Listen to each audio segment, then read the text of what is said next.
Bonjour à tous et bienvenue sur ce nouveau webinaire du CRA. Eh bien, c'est le premier webinaire de l'année, donc on va commencer par vous souhaiter une très bonne année 2021. On l'espère plus facile que 2020 et surtout, on vous souhaite d'aboutir dans votre projet de reprise d'entreprise ou de franchise pendant cette année. Aujourd'hui, nous accueillons Charles Doman, un expert de la franchise et dans les services à la personne, qui va vous expliquer comment choisir son franchiseur et s'il est plus facile de créer ou de reprendre. Sans plus attendre, Charles, je vous laisse la parole et je vous retrouve pour les questions-réponses. Merci à tous d'avoir pris un peu de temps pour participer à ce webinaire. Effectivement, les thèmes principaux dont on va parler, c'est bien sûr créer ou reprendre en franchise dans le monde des services à la personne. Voilà. Peut-être juste avant de démarrer, comme j'imagine que peu de gens parmi l'auditoire viennent des services à la personne, sachez que 95% des franchisés dans le monde des services à la personne ne viennent pas forcément des services à la personne et ne viennent pas forcément du métier. Alors, je vous propose, si ça veut marcher, bien sûr, ça ne fonctionne jamais quand on… Là, excusez-moi, les slides passaient tout à l'heure, ils ne passent plus. Ils passent, voilà. Donc, je suis Charles Doman, je me présente, je dirige un petit cabinet de conseil spécialisé en franchise et en service à la personne. Les 10 dernières années, je les ai passées dans le monde des services à la personne, avec le groupe WeCare, avec le groupe DomusVie, qui est plus spécialisé sur les services à la personne pour les personnes âgées et dépendantes, avec Shiva. J'ai aussi été administrateur de la Fédération française de la franchise pendant quelques années, du SINERPA, qui est le syndicat professionnel pour les établissements et pour les personnes âgées, donc le maintien à domicile et oui, enfin, le maintien à domicile des personnes âgées handicapées.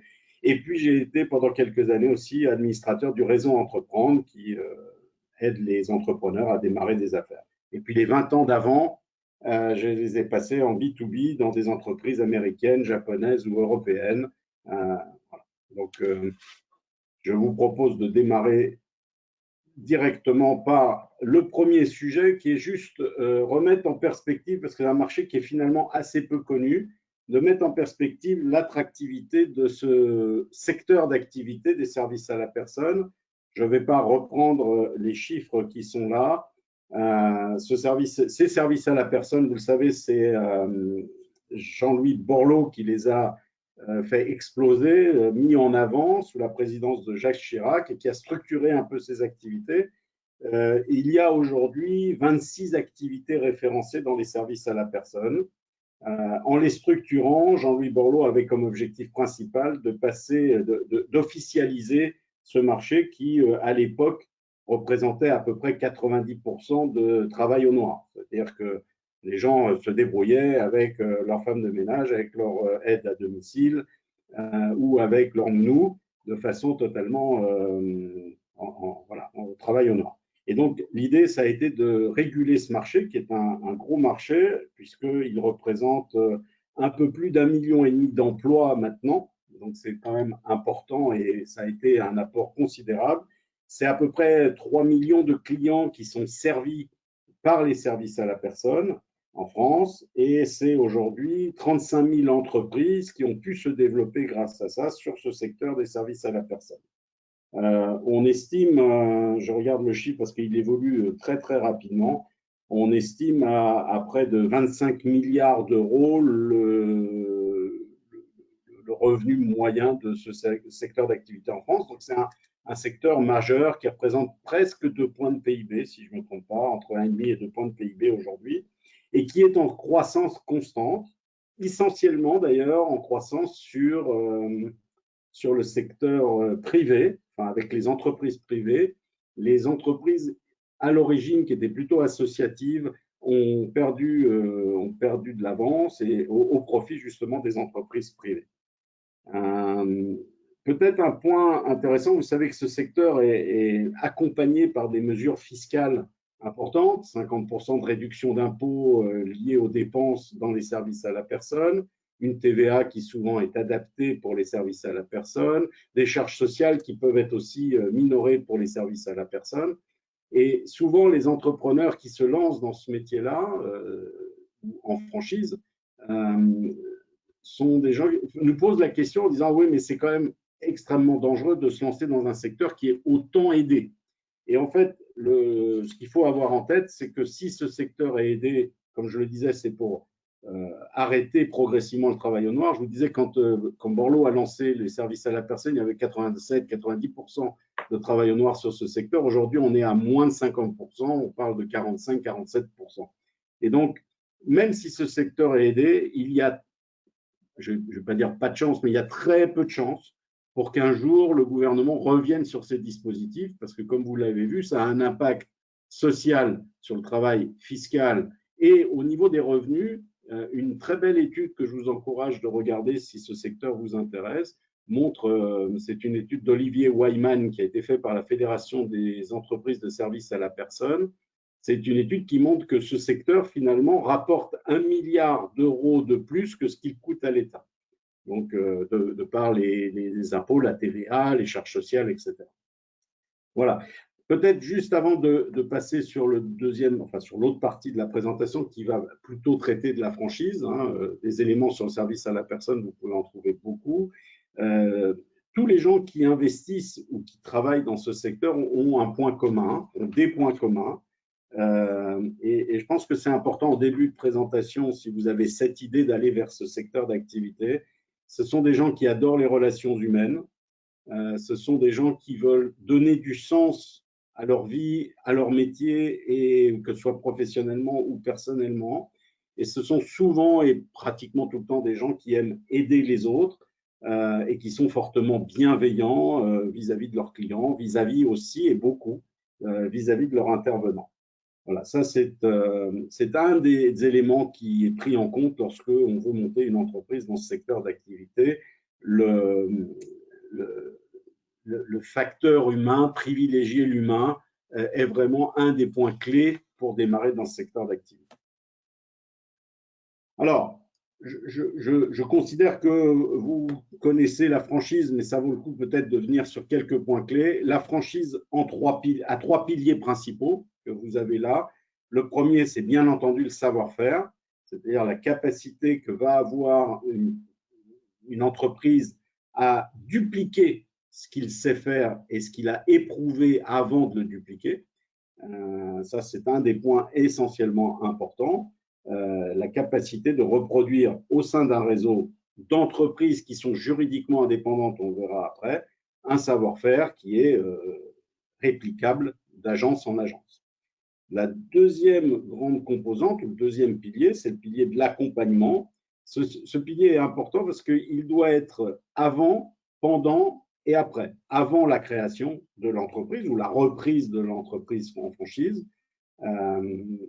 pendant la vie de l'entreprise, mais aussi, et on l'oublie souvent, au moment de la volonté de revendre son entreprise ou de la céder, ou bien de quitter le métier, ou bien de partir en retraite. Donc, cet accompagnement avant, pendant, après est important. On y reviendra tout à l'heure. Beaucoup de franchiseurs oublient ce point-là au moment d'installer leur première franchise. Et puis, bien sûr, si on rejoint une franchise, c'est aussi pour ce troisième pilier qui est la marque, la notoriété, le positionnement, les investissements en publicité, en communication, sa présence, etc. Tout ça sont des trois éléments clés, les trois piliers clés sur lesquels on va revenir, qui positionnent la qualité d'un franchiseur. Ces trois piliers sont importants parce que en lançant votre activité ou en reprenant une activité, vous allez gagner beaucoup de temps et beaucoup d'argent au moment du lancement de votre projet. C'est-à-dire que si vous devez écrire votre savoir-faire, ce qu'on appelle un manuel opérateur, si vous devez vous renseigner sur l'ensemble des éléments qui font la création de l'entreprise, puis que vous devez investir sur la communication, sur les supports, etc., ça prend un temps de dingue, ça coûte beaucoup d'argent, alors que là, finalement, vous achetez un concept et ce concept est déjà prêt. J'oublie un dernier élément que je n'ai pas mis sur ce transparent, mais qui est, à mon sens, un des points essentiels quand vous allez choisir votre franchiseur, c'est ce que j'appelle le pilier de la gouvernance de la tête de réseau. Est-ce que la tête de réseau, est-ce que le franchiseur, on appelle ça tête de réseau, mais est-ce que ce franchiseur, eh bien, est-ce que c'est le propriétaire et le développeur de l'enseigne qui est toujours à la tête, ou est-ce que c'est un fonds d'investissement? Est-ce que la boîte est cotée en bourse? Est-ce que c'est une boîte qui est au contraire, qui appartient toujours à son créateur?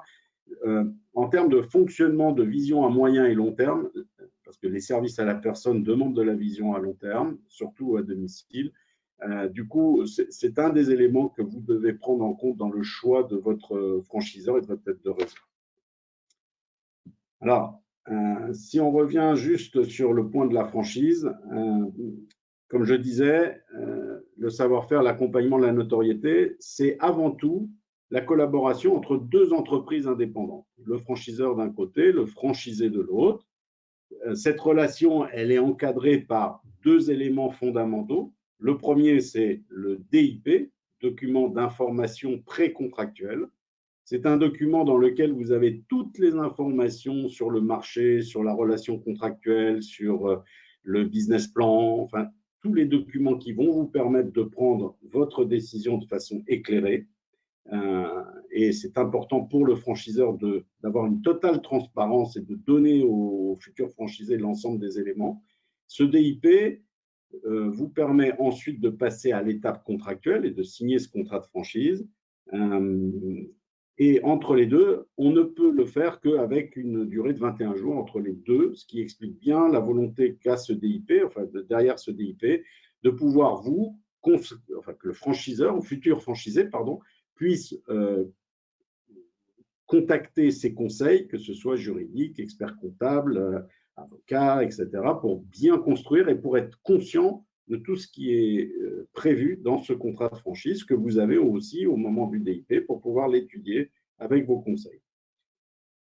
Le deuxième point sur lequel je voulais insister, c'est la fameuse redevance qui sont en fait la rémunération quelque part du franchiseur.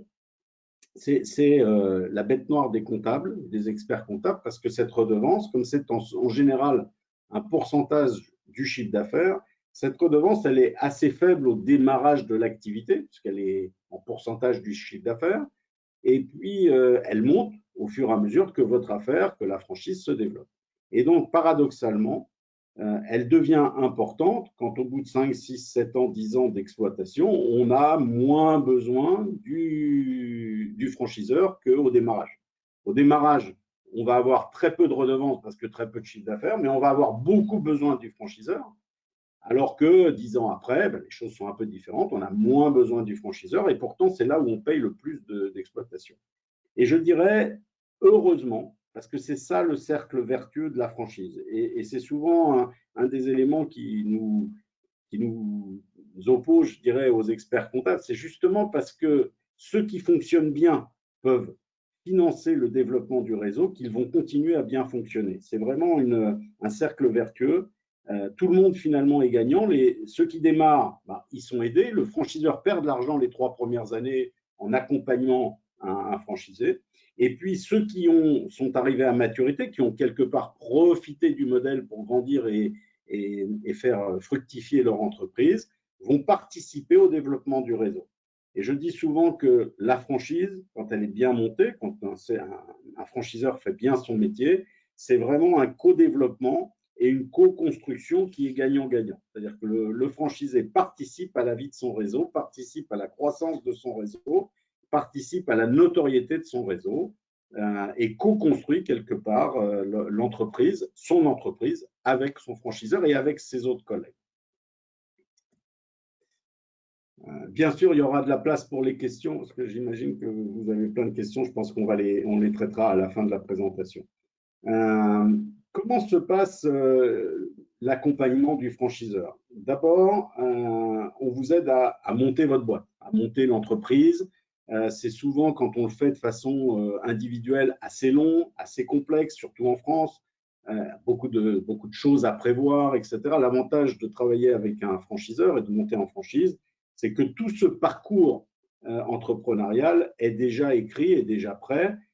Dans le cadre du groupe WeCare, par exemple, on a un processus en 8 étapes qui permet de guider vraiment le créateur de A jusqu'à Z, c'est-à-dire de j'aimerais bien monter une franchise ou j'aimerais bien monter une entreprise dans le secteur des SAP, jusqu'à je viens d'ouvrir mon agence. Donc, on a cette première phase qui est la phase de construction du projet, la phase où on vous accompagne et on soutient les démarches de formalisation du projet. C'est la phase aussi dans laquelle on va vous former. C'est pour ça que je disais, on n'est pas obligé de venir de ce métier. La formation, la construction du business plan. Bien entendu, ce business plan, il est différent selon que vous achetiez une entreprise ou bien que vous créez votre entreprise from scratch dans la ville où vous souhaitez. Donc, il y a la partie développement, c'est 8 étapes qui sont très, très bien balisées. Et puis, il y a ensuite la partie qui est plus la partie exploitation et opération, où là, vous avez des gens qui sont dédiés au support, au coaching, au benchmark, à l'évolution des process, à la mise en place des process et à la mise en place du savoir-faire du réseau au sein de l'entreprise. Je parle de ça parce que, par exemple, là, au moment où je vous parle, on a vécu quand même 2 crises sur le Covid qui ont été assez impactantes, surtout dans notre domaine d'activité. Vous pensez bien que ça a été un moment un peu compliqué à gérer pour un certain nombre d'entreprises. L'avantage d'avoir travaillé en réseau et d'avoir une tête de réseau et d'avoir un réseau comme le nôtre, c'est que très rapidement, d'abord, on a pu commander de grosses quantités de masques, de gel, etc., mais aussi le franchiseur a accompagné tous ses franchisés sur la demande de prêts garantis par l'État, de PGE, le chômage partiel ou le chômage technique, comment est-ce qu'on s'organise, comment on fait les déclarations.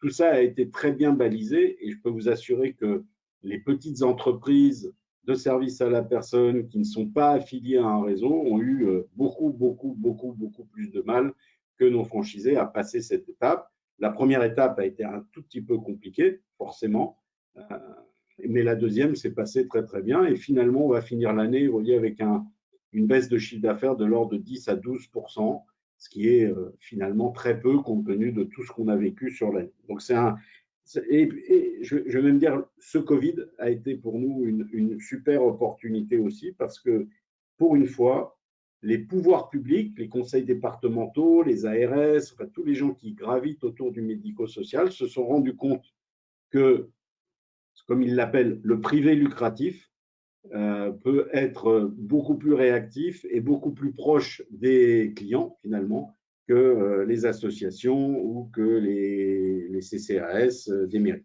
Voilà. Donc, premier point, un accompagnement à la création. Le deuxième point, un accompagnement très fort pendant la période d'exploitation. Et puis, n'oublions jamais, c'est très important et beaucoup de franchiseurs ou de franchisés d'ailleurs l'oublient, c'est qu'un jour, vous voudrez réaliser votre patrimoine, vendre ou céder, ou voilà. Il faut que l'organisation du franchiseur prévoie aussi cette cession. Et c'est une des raisons d'ailleurs pour lesquelles on travaille avec le CRA, parce qu'on a pas mal d'entreprises à céder, des fonds de commerce ou des entreprises à céder et à reprendre par des gens comme il doit y avoir là dans cette conférence, qui est un peu frustrante parce que je ne vous vois pas. Voilà, donc puisqu'on parle de reprise, bien sûr, ce que je vous disais, le point important sur la reprise dans le domaine des services à la personne, c'est que notre métier est un métier avec un modèle de récurrent, c'est-à-dire un client qui consomme 15 heures de service par semaine, il continue à consommer 15 heures de service par semaine. C'est-à-dire qu'il y a vraiment une vraie récurrence dans nos métiers et lorsqu'on construit un business plan de reprise, on intègre cette récurrence. Cette récurrence, elle a d'énormes avantages. Un énorme avantage, c'est que vous achetez un chiffre d'affaires qui est quand même extrêmement sécurisé par rapport à d'autres types d'activités.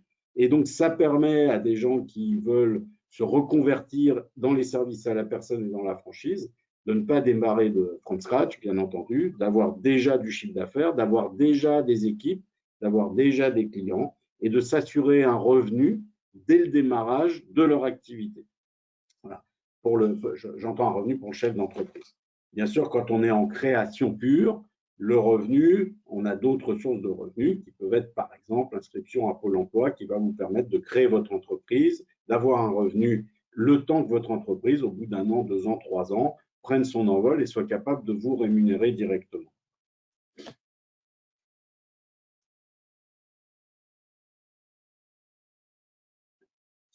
Je regarde juste mes petits papiers pour ne pas vous perdre.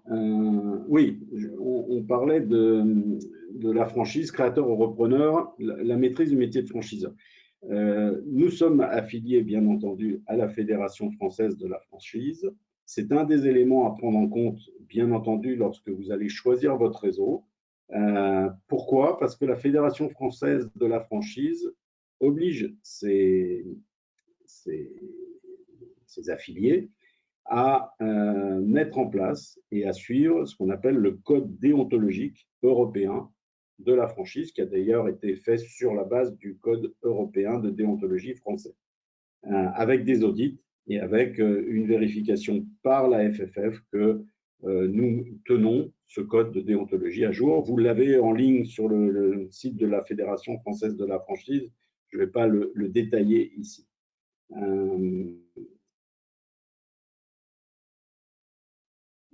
Au moment de la création, je pense que c'est très important pour vous de valider avec la tête de réseau, avec le franchiseur, de visiter le siège du franchiseur. D'abord parce que ça vous permet de rencontrer, de sentir un petit peu l'ambiance de l'entreprise avec laquelle vous allez vous associer pendant au minimum 7 ans, parce que souvent les contrats dans le domaine des services à la personne sont des contrats de 7 ans. Ça vous permet d'aller rencontrer l'ensemble des services qui vont vous aider, vous supporter, vous accompagner. Je vous recommande aussi de profiter de ce moment-là pour rencontrer le ou les dirigeants. C'est aussi un moment important parce que, on le verra un peu plus tard, il y a un certain nombre de… Quand on s'associe quelque part avec un réseau, pour cette durée-là, j'allais dire presque on se marie avec un réseau, c'est important de partager les valeurs des dirigeants et voilà, l'idée de visiter et de rencontrer le dirigeant, que ce soit physiquement ou en webinar, hein, ça se fait très bien. Nous, on fait ça aussi en webinar maintenant régulièrement. C'est aussi un moyen pour vous de vous assurer que vous allez vous entendre avec l'entreprise, avec le franchiseur avec lequel vous allez travailler. Donc, ce que je dis souvent, créer sa boîte et encore plus en franchise, c'est son projet de vie, c'est un projet de vie, c'est aussi un projet professionnel. Donc, c'est important que ces deux points, vie et profession, se rejoignent autour des valeurs du franchiseur et qu'elles soient cohérentes et compatibles avec les vôtres. Peut-être un point sur lequel je voudrais insister, vous qui êtes des créateurs ou des repreneurs d'entreprise, la franchise est un peu, je vais dire un gros mot, est un peu schizophrène. Pourquoi? Parce que finalement, créer son entreprise ou reprendre son entreprise, c'est souvent la volonté d'être son propre patron, de tout décider, de tout mettre en place et de tout diriger. La réalité, c'est qu'en franchise, c'est vrai, vous êtes une entreprise indépendante, mais vous avez une obligation qui est d'appliquer le savoir-faire du franchiseur. Et ça peut de temps en temps être un peu gênant, même si on pense que c'est pour le meilleur et pas pour le pire. Je vous donne un exemple, on sort une campagne de communication avec un tract qui est rouge et vous pensez que dans votre secteur, ce serait mieux qu'il soit bleu. Eh bien non, il sera rouge parce que la tête de réseau a décidé que ce serait rouge. Donc, ce que je veux dire, c'est que dans cette logique-là, choisissez un franchiseur qui insiste sur la co-construction et le co-développement, on l'a vu tout à l'heure. C'est-à-dire, assurez-vous pendant ces visites ou pendant ce cursus de démarrage qu'il y ait bien des séminaires dans lesquels vous pouvez participer, des commissions de travail thématiques dans lesquelles vous devez participer, des groupes de réflexion régionaux dans lesquels vous allez pouvoir construire une stratégie régionale adaptée. Parce que j'imagine qu'en Bretagne ou dans les Alpes, on ne gère pas les services à la personne de la même façon. Nous, on a, enfin, dans le groupe WeCare, il y a pas mal de commissions de travail. Il y en a une qui est très importante en ce moment, sur laquelle, là aussi, je reviendrai, sur la partie innovation. C'est comment on arrive sur des services à la personne, qui est quand même une activité avec des physiques, humains, de présence locale, comment on arrive malgré tout à numériser, à digitaliser, à avoir des systèmes d'information qui nous permettent d'être beaucoup plus réactifs, plus souples, etc. Il y a une commission qui travaille là-dessus et qui régulièrement nous apporte des innovations ou apporte des innovations à la marque et aux franchiseurs dont tout le monde peut bénéficier. C'est vrai aussi sur la création de nouveaux services. On vient de lancer, grâce à une commission, le soutien scolaire dans l'ensemble de nos agences, alors qu'on ne faisait jusqu'à présent que l'entretien de la maison, la garde d'enfants. On faisait bien entendu tout ce qui touche à la vie à domicile pour les personnes âgées ou dépendantes. Et on vient de rajouter le soutien scolaire, le jardinage, le bricolage. Voilà. Donc, je vais revenir aussi sur le type de franchise qui existe sur ce secteur. Je reviens juste sur un point sur le projet de vie. Quand vous montez votre entreprise et quand vous montez donc votre franchise ou quand vous reprenez votre franchise, pensez toujours que vous allez embarquer avec vous votre famille pendant le démarrage de l'entreprise, en tout cas beaucoup plus fortement qu'une fois qu'elle est lancée et qu'elle fonctionne. Et j'insiste toujours lorsque je rencontre des futurs franchisés sur assurez-vous de votre sécurité financière pour vous et pour votre famille. Il est clair que quand on lance une entreprise, les 2-3 premières années, on va dire, dans les services à la personne, normalement, on atteint l'équilibre au bout d'un an, si on suit bien les process du franchiseur, en tout cas dans notre secteur d'activité. Mais pendant un an ou deux, vous allez forcément, de par votre parcours, perdre une partie de vos revenus. Il faut que vous ayez bétonné tout ça pour ne pas mettre à risque à un moment important du lancement de l'entreprise, pour ne pas mettre à risque, bien entendu, votre famille et votre confort de vie habituel, même si vous devez l'adapter. Je vous parle de ça parce que souvent la difficulté vient de ce point-là. C'est-à-dire, j'avais un métier, je me recycle dans un nouveau métier. Finalement, je gagnais beaucoup plus ma vie avant, mais je n'étais pas forcément heureux. Et là, je vais faire un truc où je vais être vachement heureux, mais où je vais peut-être gagner moins au démarrage en tout cas. Donc ça, c'est un des sujets, vous voyez, sur lequel on travaille beaucoup dans les 8 étapes dont je vous ai parlé de démarrage d'activité, pour être sûr qu'on accompagne correctement le franchisé là-dessus et qu'on ne lui fait pas prendre de risques. On est aussi entouré d'experts, c'est-à-dire que quand on lance une nouvelle activité, une nouvelle entreprise, une nouvelle franchise, ou quand on la reprend, on est accompagné par des gens qualifiés qui viennent vous aider à qualifier votre projet. Par exemple, nous avons des accords avec KPMG qui d'ailleurs peut aller jusqu'à l'accompagnement au financement, aller vous accompagner en banque, présenter le business projet avec vous, etc. Et puis, on travaille aussi avec des banques. On est très proche des banques populaires. On est assez proche maintenant de la banque postale. Donc, on travaille avec des gens qui vont venir sécuriser votre projet et vous éviter de chercher des interlocuteurs et des partenaires au moment où vous allez créer votre entreprise. C'est aussi un des gros avantages de la franchise. Dans notre secteur d'activité des SAP, vous savez qu'il y a beaucoup de réglementations. J'ai envie de vous donner ce conseil-là, c'est si vous vous lancez dans les services à la personne, assurez-vous que le franchiseur avec lequel vous allez travailler est proche de fédérations professionnelles. Je pense alors, on a parlé de la Fédération française de la franchise, mais dans le monde des SAP, c'est plutôt la FEDESAP, la FESP, le CINERPA. Ce sont des organisations syndicales professionnelles qui sont très proches du gouvernement et qui défendent les intérêts de la profession. Et c'est important que vous vous associez quelque part à une enseigne qui a cette préoccupation politique de défendre les intérêts des services à la personne. En ce moment, on a de la chance parce qu'il y a beaucoup d'éléments qui poussent les services à la personne, mais c'est important que vous ayez un franchiseur qui soit politiquement engagé et qui défende les intérêts du réseau et donc de vos entreprises. Vous savez que dans les services à la personne, il y a une réglementation qui se fait en 3 étapes. Vous démarrez votre activité, vous devez la déclarer, puis ensuite, si vous commencez à faire des activités particulières, vous devez demander un agrément pour pouvoir vous occupez entre autres de personnes non fragiles. Et puis, dès que vous commencez à rentrer dans les services à la personne pour les seniors à domicile ou pour le handicap, vous êtes dans une obligation de demander l'autorisation au conseil départemental de pouvoir exercer sur un public fragile. Bien entendu, là aussi, le franchiseur est là pour vous accompagner sur ces 3 niveaux d'autorisation.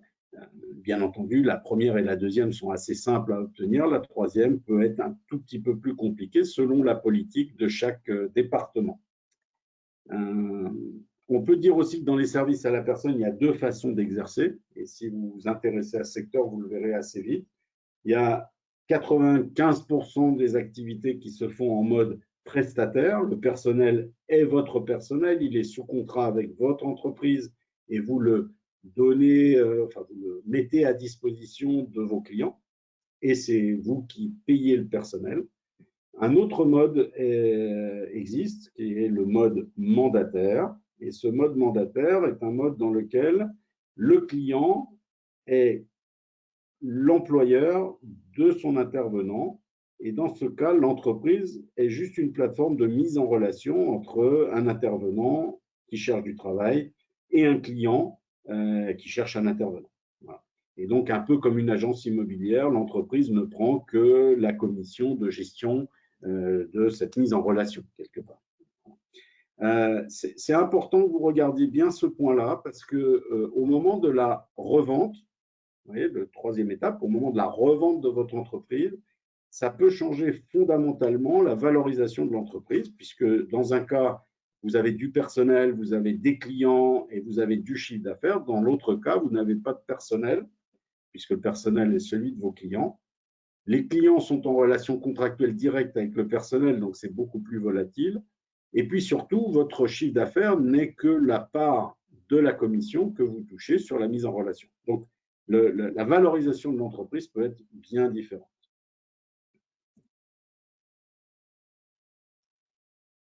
J'avance de façon à nous permettre d'avoir un peu d'échange, le cas échéant. Dans ce secteur d'activité des SAP, on compte 220 réseaux à peu près, donc, et près de 6000 franchisés, plus alors 6000 personnes franchisées, mais beaucoup plus d'agences, puisque beaucoup de franchisés, et ça c'est aussi un des gros avantages de ce secteur, sont ce qu'on appelle multi-franchisés, et donc ils ont 4, 5, 6 agences de façon à reproduire eux-mêmes et à diriger un groupe de franchisés. Ce qu'on fait aussi, bien entendu, sur le groupe Wikia. Le fait qu'il y ait autant d'acteurs montre que c'est un secteur qui est en plein développement. Je vous disais, sur la partie publique, sur le privé, pardon, c'est à peu près 8% de croissance par an régulièrement. Donc ça, c'est aussi un point important, hein, c'est d'investir dans un secteur qui est plutôt en croissance. Vous savez que un des points qui est très fortement en croissance aujourd'hui, c'est le secteur des seniors. Beaucoup de seniors, énormément de seniors ne veulent plus aller en EHPAD. D'ailleurs, moi, je n'irai pas en EHPAD, j'ai prévenu, j'ai écrit ça. Ça veut dire que je resterai chez moi et pour être chez moi, dans de bonnes conditions, il faudrait que je sois accompagné par des entreprises de services à la personne à domicile de haute qualité. Donc forcément, vu que les seniors vont doubler en l'espace de 20 ans, il y aura un énorme marché à saisir sur l'accompagnement des seniors et des personnes en situation de handicap à domicile. Je reviens juste sur ce que je disais tout à l'heure. Il y a 2 grandes familles dans les services à la personne. Vous allez trouver des franchises qui sont des franchises multiservices, multispécialistes, typiquement O2, APEF, sont des multispécialistes. Vous y trouvez plusieurs activités, vous pouvez développer plusieurs activités. Et puis, vous avez des concepts qui sont des concepts spécialisés, qui ne traitent que le ménage ou qui ne traitent que la garde d'enfants.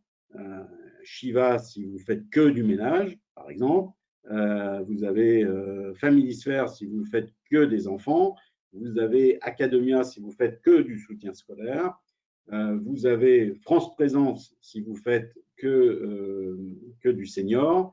Voilà. Donc, il y a des multispécialistes et des spécialistes. Ça change fondamentalement la façon de diriger et de manager son affaire, bien entendu. ce que je veux dire, c'est que c'est aussi un choix que vous devez faire si vous vous intéressez à ce secteur.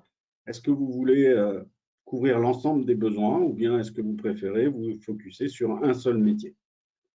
Ma religion dans le domaine, c'est que si vous avez un multispécialiste, ça vous permet de rentrer dans une famille et de couvrir largement l'ensemble des besoins d'une famille. C'est en tout cas le modèle que nous préférons chez Weekend.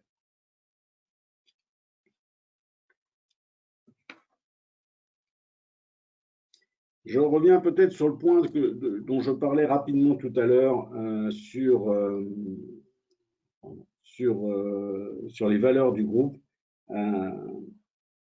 J'ai retenu les 4 E qui nous semblent importants, en tout cas qui me semblent importants pour choisir son réseau. Le premier, c'est le E de l'équilibre. Je vous parlais tout à l'heure du contrat. C'est vraiment un élément essentiel. Le franchiseur doit gagner de l'argent.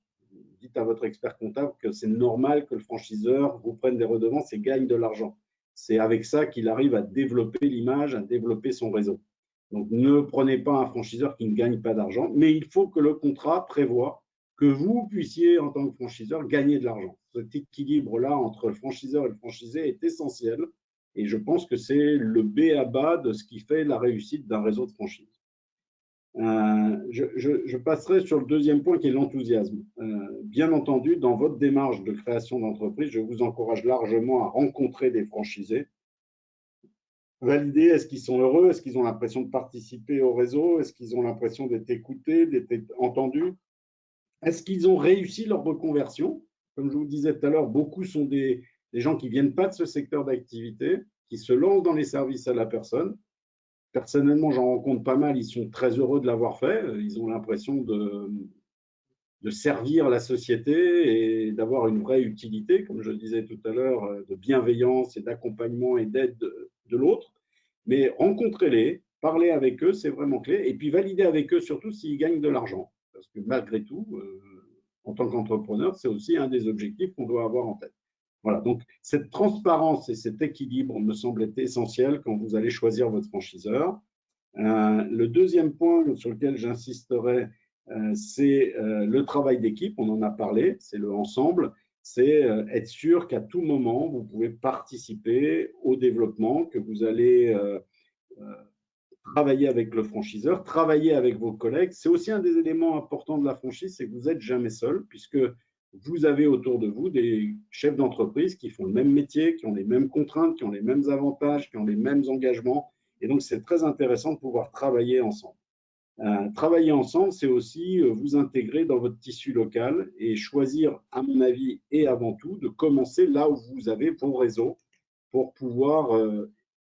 c'est souvent le réseau et le bouche à oreille dans ces métiers qui vous amènent les clients, qui vous apportent la reconnaissance locale. Donc, n'hésitez pas à vous installer aussi là où vous avez ensemble des gens que vous connaissez, un réseau professionnel ou personnel existant. L'engagement, c'est l'engagement que vous allez repérer chez le franchiseur, sa volonté de vous accompagner, de vous faire réussir, et puis celle que vous allez repérer chez vos collègues franchisés autour de chez vous, qui vont vous aider, qui vont vous accompagner, qui vont vous tutorer, qui vont vous coacher, mais aussi de l'équipe d'animation qui vous aidera à vous développer. Donc, tous ces éléments-là, ces 4 E sont importants. D'autant plus que vous allez être, en tant que franchisé, le représentant de la marque sur votre secteur. Vous serez si vous choisissez O2 ou APEV, vous êtes le monsieur O2 ou le monsieur APEV du département ou de la région dans laquelle vous vous installez. Donc, c'est important de partager ces valeurs, d'où l'idée de rencontrer le siège, de rencontrer les dirigeants dont je vous parlais tout à l'heure. Et puis, j'ai remis ici les éléments clés de votre décision qui doivent rentrer dans votre décision. Choisir son franchiseur, c'est demander à voir quels sont les outils, les dispositifs d'écoute du marché et des clients. Est-ce qu'il y a des études de satisfaction des clients? Comment ils sont gérés? Comment ils sont traités? Est-ce qu'il y a un service central, un service client, etc. Donc, le client est bien sûr au cœur de nos préoccupations. La communication que j'ai mis en numéro 1, mais il n'y a pas d'ordre dans ces 6C, c'est très important. Demandez à voir le site internet, aller voir les espaces clients, aller voir les espaces collaborateurs, aller voir les supports, la publicité, est-ce que c'est à la télé, à la radio, est-ce qu'il y a des affiches, est-ce qu'il y a des flyers. Vraiment, rentrer dans ce domaine, la communication, c'est aussi quelque chose que vous achetez lorsque vous achetez une franchise. Bien entendu, la croissance rentable est un point essentiel. Je vous parlais tout à l'heure de la construction du business plan. Il y a dans ce métier deux grands axes, comme souvent d'ailleurs. Un point sur est-ce que je fais beaucoup d'heures et je les vends pas cher, ou est-ce que j'en fais peu mais je les vends très cher. Ça fait partie des réflexions qu'on doit mener lorsque il y a un arbitrage à faire au moment de la construction du business plan. Et bien sûr, nos développeurs sont tout à fait à même de vous accompagner sur cette réflexion. On a quelques idées sur le sujet. Je vous parlais tout à l'heure de la créativité, de la compétitivité. Ça passe souvent par l'évolution du concept. Est-ce que ce concept évolue? Est-ce que tous les ans, il y a des nouveautés? Est-ce qu'il y a des nouveaux services, des nouveaux produits, des nouvelles applications informatiques? Donc, regardez ça. Est-ce que le métier s'est bien digitalisé, a bien accompagné l'évolution de la société sur le web, etc. Ça fait partie des choses que vous devez, au moment de votre choix, regarder, vérifier et analyser. Et puis, je termine peut-être cette partie-là par, à mon sens, un des points les plus importants dans notre secteur d'activité des services à la personne, c'est les collaborateurs. Finalement, vous vendez des prestations à domicile qui sont réalisées par des gens qui peuvent s'appeler des aides à domicile, des auxiliaires de vie, des assistantes de vie.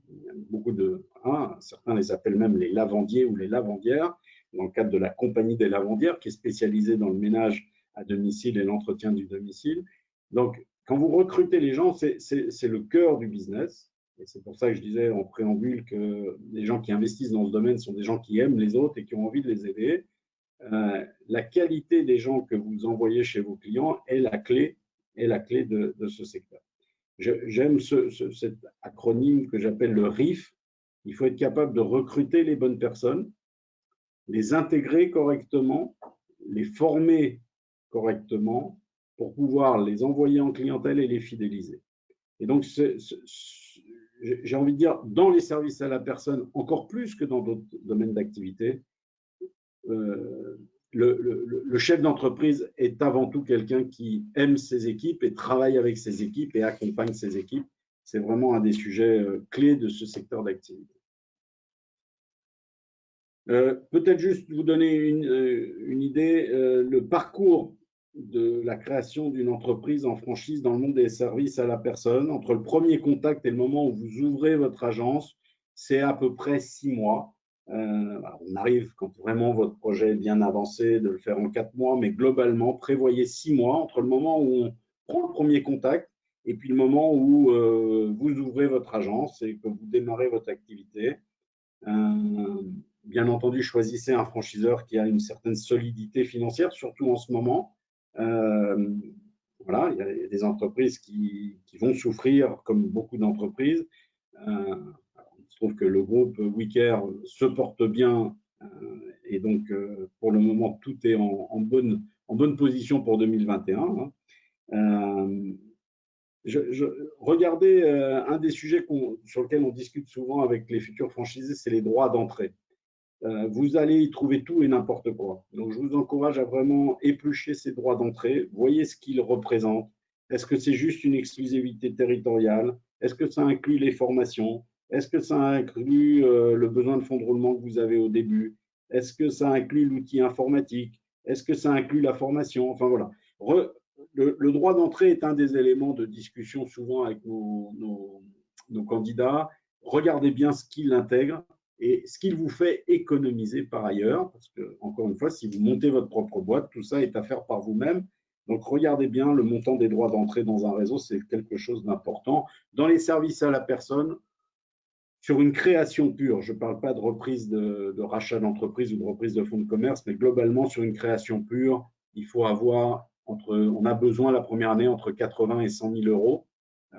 Et donc, globalement, avec un apport de 20 à 30 000 euros, on sait lever ce qui manque et accompagner la création d'entreprise sans aucun problème. Bien entendu, on rajoute dans le business plan le rachat quand il y a un rachat à faire.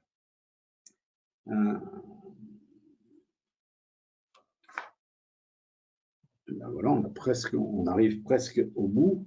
Une fois que vous avez choisi votre franchiseur et que vous avez choisi votre secteur d'activité des services à la personne, il ne vous reste plus qu'une chose, c'est se lancer.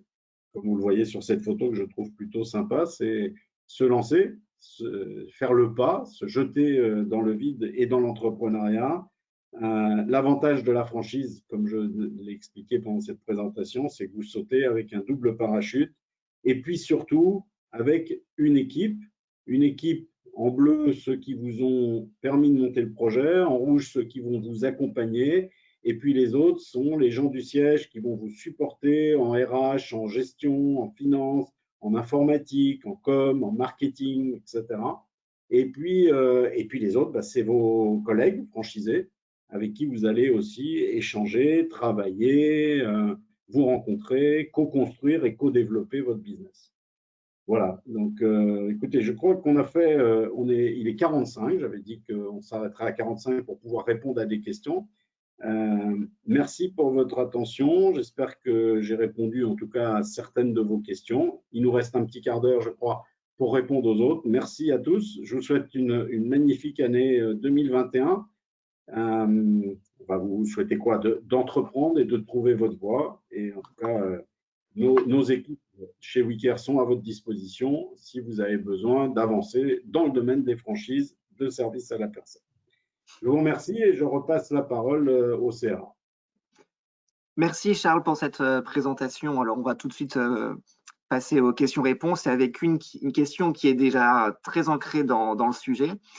Reprendre, c'est bien, mais comment identifier les entreprises qui sont disponibles à la session?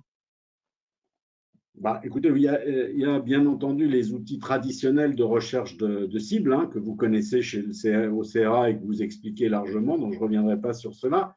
Par contre, chaque enseigne a à sa disposition sur son site internet en général, en tout cas pour Wicaire, sur son site internet ou bien à la demande, en fonction des endroits où vous voulez vous installer, on peut vous indiquer les cibles et on peut vous aider à les approcher et à vous faire des estimations sur le prix que ça vaut.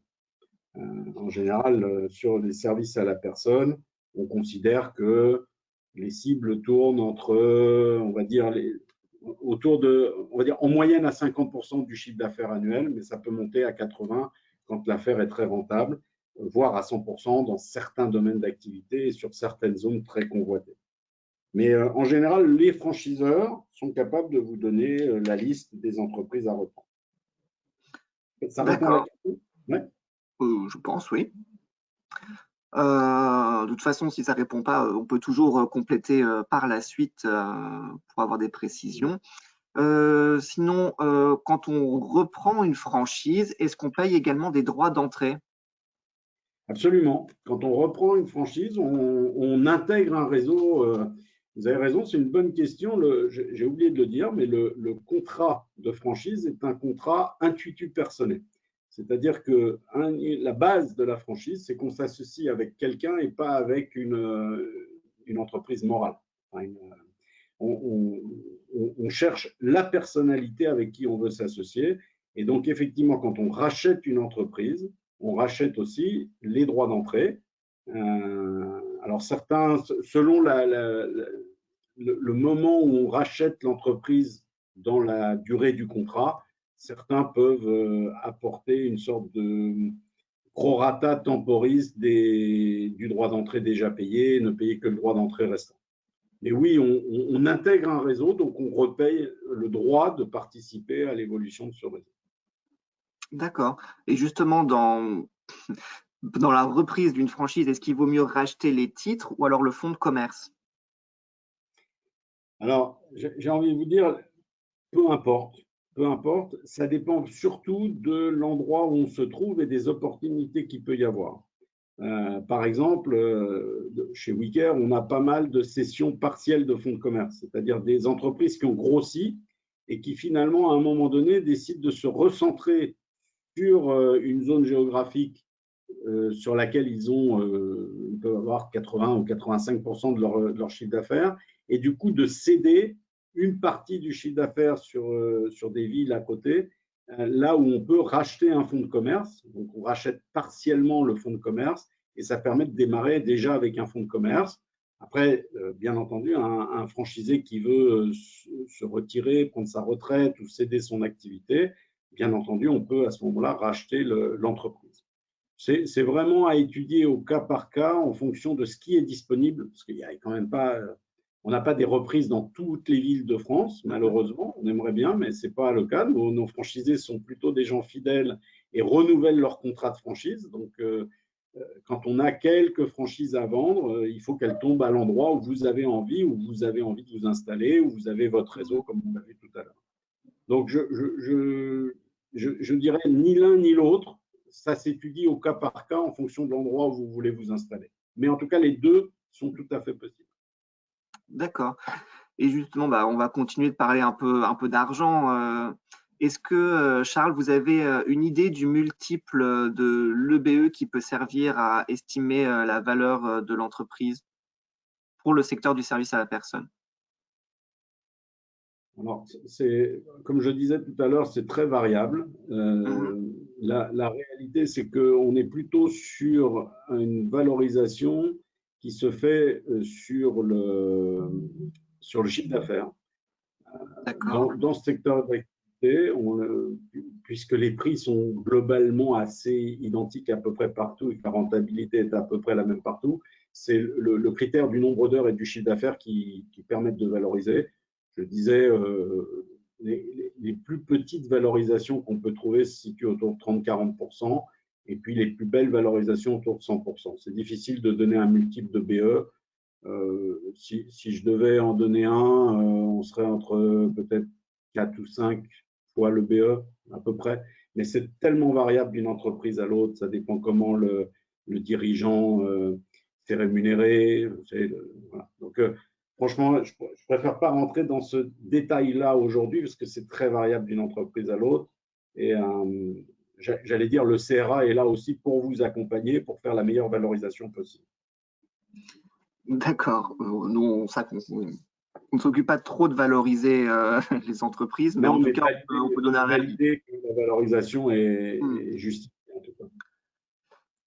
D'accord. Alors, on va passer sur une série de questions un peu plus, moins techniques sur le plan de la reprise. Charles, est-il vrai qu'il y a des…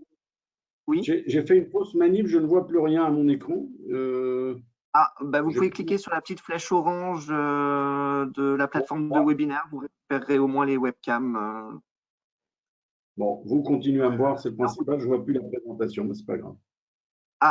Parce que vous avez passé la dernière slide, si vous revenez en arrière, vous pourrez, ou si vous appuyez sur Esnap, vous retrouverez le support. D'accord. Donc, je disais, on va passer sur une petite série de questions plutôt tournées vraiment sur le secteur du service à la personne. Est-il vrai qu'il y a de grosses difficultés de recruter du personnel compétent et motivé sur la durée? Alors, c'est une très bonne question. Comme je le disais tout à l'heure, les collaborateurs, le recrutement, l'intégration, la formation et la fidélisation doivent être la religion de tous les chefs d'entreprise des services à la personne. Hein. C'est vraiment un axe majeur. Ce métier, historiquement, a été relativement mal valorisé financièrement et valorisé même au niveau du métier en lui-même. Je trouve qu'avec la crise qu'on vient de passer, les gens se sont rendus compte que ces gens qui viennent aider les autres à domicile, finalement, sont plus essentiels que ce qu'on pensait. Et du coup, il y a une sorte de changement de mentalité autour des métiers du service à la personne, à domicile en particulier. Ce que je crois personnellement sur ce sujet-là, c'est que, et on le voit, il y a des franchisés qui n'ont aucune difficulté à recruter. Certains ont plus de mal à recruter. Et je dirais que la réputation sur une zone se fait assez rapidement. Il y a des franchisés chez qui on est bien, il y a des entreprises de services dans lesquelles on est bien, puis des entreprises de services où on n'est pas reconnu. Et donc, quand je dis reconnu, ce n'est pas uniquement financièrement, on va y revenir. Donc, quand on choisit son franchiseur, alors je crois que ça s'appelle la marque employeur, est quelque chose de très important à regarder parce que c'est celle-là qui va vous permettre de recruter facilement du personnel ou pas. Est-ce que la marque employeur parle aux gens qui veulent travailler sur ce secteur? Est-ce qu'ils vont venir nous rejoindre plus facilement que sur une marque employeur qui n'a pas de bonne image? Je rebondis sur cette question qui est très intéressante, surtout en ce moment.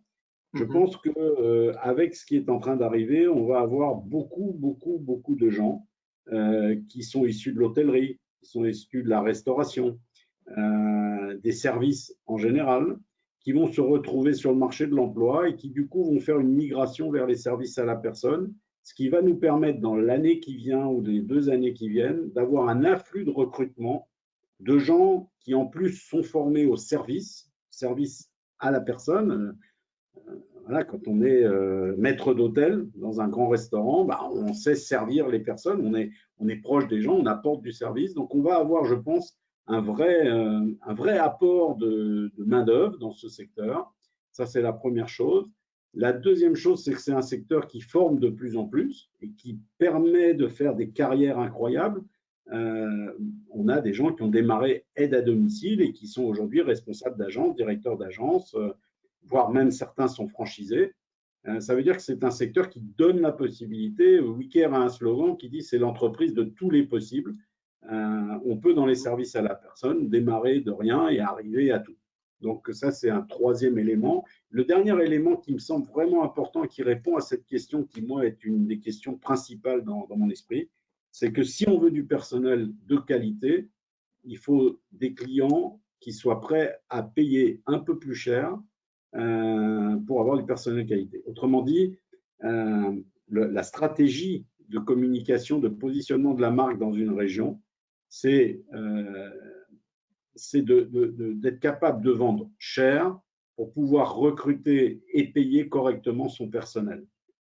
Ça se fait, ce n'est pas un rêve, mais le prix moyen de l'heure, pour répondre à cette question et être un peu plus précis, le prix moyen de l'heure dans ce secteur d'activité est autour de 25 € de l'heure. Sur ces 25 €, je vous rappelle qu'il y a 50% de réduction d'impôt. Donc finalement, le coût définitif de l'heure tourne autour de 12-13 € de l'heure pour les clients, j'entends. Ce qui n'est pas assez, parce qu'avec ça, on peut payer qu'entre 9, 10 € de l'heure les collaborateurs. Beaucoup de franchisés, beaucoup d'entrepreneurs ont décidé de vendre leurs heures à 28, 29, 30 €, même peut-être de temps en temps plus sur des prestations un peu particulières. Et là, à ce moment-là, on dégage suffisamment de marge à l'heure pour pouvoir rémunérer correctement son employé. Voilà. Donc, c'est un problème difficile, mais sur lequel un bon franchiseur peut apporter beaucoup de réponses et beaucoup de solutions. Je parlais tout à l'heure de groupes de travail entre les franchisés. Il y a bien entendu des groupes de travail qui bossent justement sur comment on recrute, comment on intègre les gens, comment on les forme, comment on les fidélise. Ça fait partie vraiment de notre cœur de métier. En tout cas, c'est un des éléments clés de ce métier. D'accord. Alors Charles, du coup, vous parliez de coûts horaires du service à la personne, mais du coup, on peut basculer sur la rentabilité un petit peu. Est-ce que justement cette rentabilité qui peut être recherchée n'empiète pas trop sur la compassion et l'accompagnement qui est nécessité dans ce secteur? Waouh, là, vous allez m'amener sur les sujets philosophiques. J'étais hier en lancement d'une de nos activités avec les responsables des agences d'une de nos activités dédiées aux seniors et cette question est venue sur la table en disant oui, mais vous comprenez, si on vend cher, du coup, qu'est-ce qu'on fait des gens qui n'ont pas les moyens de se payer du service? On ne peut pas non plus les abandonner. Et je pense clairement que, en tout cas, ceux qui réussissent dans ce domaine et qui sont tranquilles avec leur conscience sont ceux qui font payer cher aux gens qui peuvent payer cher et qui utilisent cette marge pour rémunérer, en tout cas pour donner du service aux gens qui ont un peu moins les moyens. Premier niveau de réponse. Deuxième niveau de réponse, vous avez aussi au niveau des aides, on n'en a pas parlé tout à l'heure, que ce soit les caisses de retraite par exemple, ou les conseils départementaux, vous avez des aides comme la CARSAT par exemple, qui peut accompagner les gens, qui peut donner des subventions pour que les gens se payent des services à la personne. Vous avez l'APA, l'aide personnalisée personnes âgées, qui est aussi une aide qui vient réduire ce qu'on appelle le reste à charge, c'est-à-dire combien est-ce que le client doit payer son heure. Vous avez pour les personnes en situation de handicap la PCH qui vient aussi aider les personnes handicapées à rémunérer les services à la personne. Vous avez aussi le CESU qui peut être accompagné par les comités d'entreprise des grandes entreprises, etc. Et donc, ce que je crois, c'est qu'il faut être capable de repositionner les services à la personne en disant on ne peut pas donner un bon service à domicile quand on vend moins cher que son coût de revient. Le coût de revient dans notre secteur, il se situe de l'heure, en moyenne, hein, bien sûr, il se situe autour de 22, 23 euros. Et donc, vous voyez, quand on dégage entre 2, 3 euros de marge par heure, il faut faire des heures pour gagner bien sa vie. C'est un des critères clés de ce secteur d'activité. La rentabilité par heure est assez faible, donc il faut développer beaucoup d'heures pour très bien gagner sa vie. Une agence qui tourne bien est une agence qui fait entre 3 000 et 5 000 heures par mois de service. Et puis, bien entendu, on a des agences qui tournent à 10 000, 12 000, 15 000 heures. Et vous voyez tout de suite que la rentabilité est très proche. En gros, la rentabilité moyenne, elle se situe entre 10 et 15%. Ok. Et justement, en parlant, je rebondis sur Pardon. Pas de problème. Je rebondis à nouveau sur le coût horaire. Est-ce que les têtes de réseau rendent obligatoire le prix de vente horaire ou pas? Pas du tout. C'est même carrément interdit puisque, comme je le disais, vous êtes des entreprises indépendantes. Donc, on apporte, là aussi, il y a des commissions de franchisés qui travaillent sur quel est le prix à afficher. Ce sont des prix conseillés. Après, chaque franchisé est capable et libre de vendre le prix qu'il veut. En tout cas, dans notre secteur d'activité. Dans d'autres secteurs, je comprends bien, mais j'ai des franchisés qui vendent 25, des franchisés qui vendent 30, des franchisés qui vendent 28. Et puis les prestations encore une fois, les prestations sont des prestations sur mesure. Et donc, c'est difficile de dire telle prestation, elle vaut tant. Est-ce que c'est loin? Est-ce qu'il y a du trajet? Est-ce qu'on y va en voiture? Est-ce qu'on y va en transport en commun? Est-ce qu'on y reste la journée ou est-ce que dans la journée, on fait 4 clients successifs? Donc, la fixation du prix est quand même très liée au niveau de service qu'on va donner. Donc, c'est très difficile. Donc, on ne fixe pas les prix. Chaque franchisé est libre de fixer son prix de vente en fonction du type de prestation qu'il va faire. D'accord.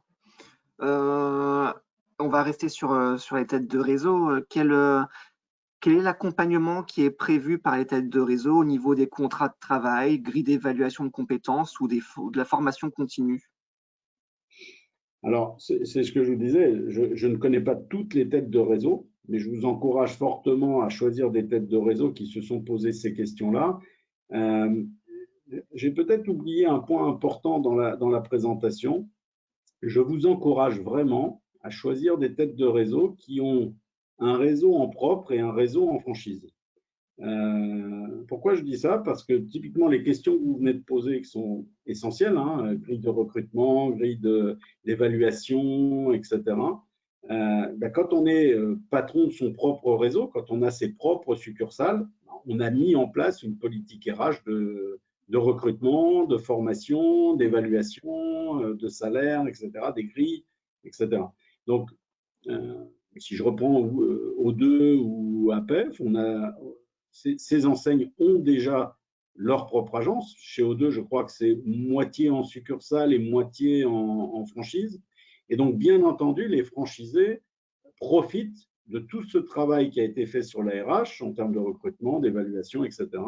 Et donc, en le transposant, on ne le rend pas obligatoire, au même titre que les tarifs, mais on propose un certain nombre de processus qui ont été validés par l'enseigne, validés dans les succursales de l'enseigne, et qui permettent à des franchisés de se baser sur des modèles existants et des process existants. D'accord. C'est un des éléments, vous voyez, il faut que je rajoute ça dans ma présentation, c'est un élément important de s'appuyer sur un franchiseur qui a lui-même des succursales et qui exploite des succursales. Il faut qu'il soit et franchiseur et exploitant parce que c'est ça qui rend le franchiseur agile et qui permet aux franchiseurs de se rendre compte de la réalité au quotidien du terrain.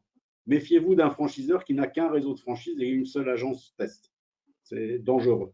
C'est-à-dire qu'il ne sait pas exploiter une agence.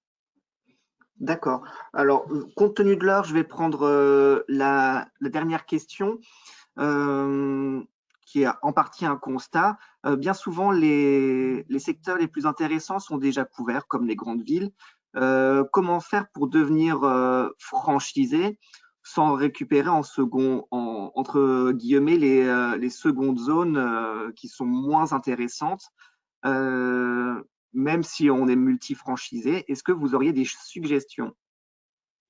Alors, d'abord, dans les services à la personne, ce constat est faux, mais vraiment.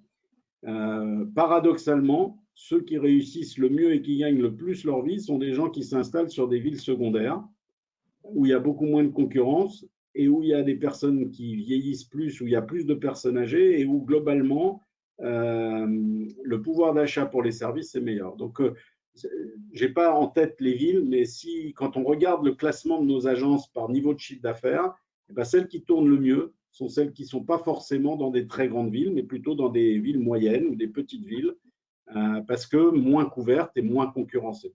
Donc, le lieu d'implantation, en fait, n'a d'intérêt que si vous y avez un réseau et que si vous avez envie de vous y intéresser. C'est un métier de relation, le service à la personne. C'est-à-dire que très rapidement, les gens vont dire, bah, tiens, va chez Olivier ou va chez Valérie. Elle va te trouver quelqu'un de bien pour s'occuper de ta maison ou s'occuper de toi ou s'occuper de tes enfants. Et donc, il faut, pour le chef d'entreprise, rentrer dans son réseau local, se faire connaître chez les commerçants, se faire connaître chez les partenaires, chez les médecins, chez les gérontologues, chez les infirmiers, chez les kinés, se faire connaître dans les boulangeries, se faire connaître là où il y a potentiellement la clientèle qui passe et rentrer dans les associations de commerçants locales, etc. Parce que finalement, le potentiel est partout. Je n'ai pas eu le temps de développer un élément pour répondre à cette question plus précisément, mais bien entendu, on y travaille. Lorsque l'on calcule le potentiel d'une zone pour installer un franchisé, nous avons bien entendu des ABAC qui nous permettent de dire à partir du moment où il y a tant de population, dans cette population, la segmentation, les jeunes, les moyens, les couples, etc. Et qu'en plus, on travaille sur les CSP, donc le niveau de catégorie socio-professionnelle des gens qui habitent la région, on arrive à construire des zones qui sont équivalentes, qu'on soit sur une grosse ville où je vais avoir peut-être 5 rues, et puis sur un département désert où je vais avoir tout le département. L'important, c'est qu'il y ait le potentiel, ce que j'appelle le poids de zone, ce qu'on appelle chez nous le poids de zone. Il faut que le poids de la zone permette à tout franchisé de réaliser ses objectifs, puisque en achetant son contrat de franchise, il achète aussi l'exclusivité sur son territoire. Donc, fausse idée. C'est pas parce qu'on est dans une grande ville qu'on gagne mieux sa vie.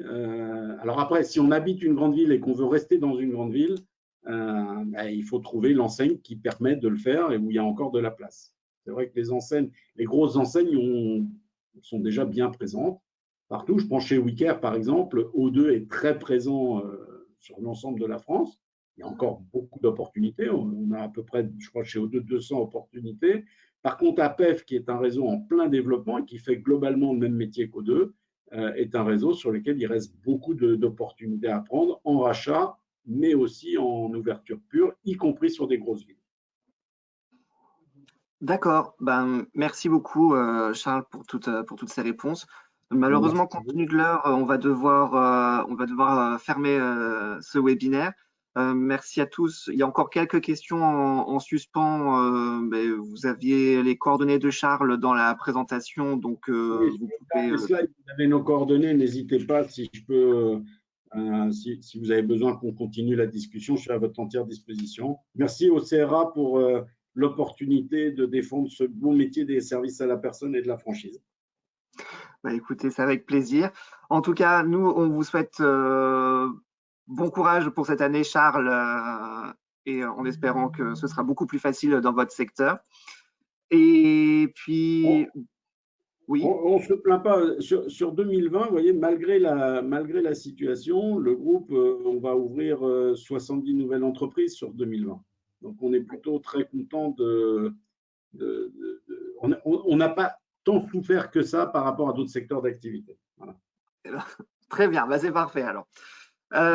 Bon, sur ce, on vous souhaite à tous une très bonne journée et un très bon appétit et on espère pouvoir se retrouver pour un futur webinaire. À très bientôt. Merci à tous. Au revoir et n'hésitez pas, je suis à votre disposition.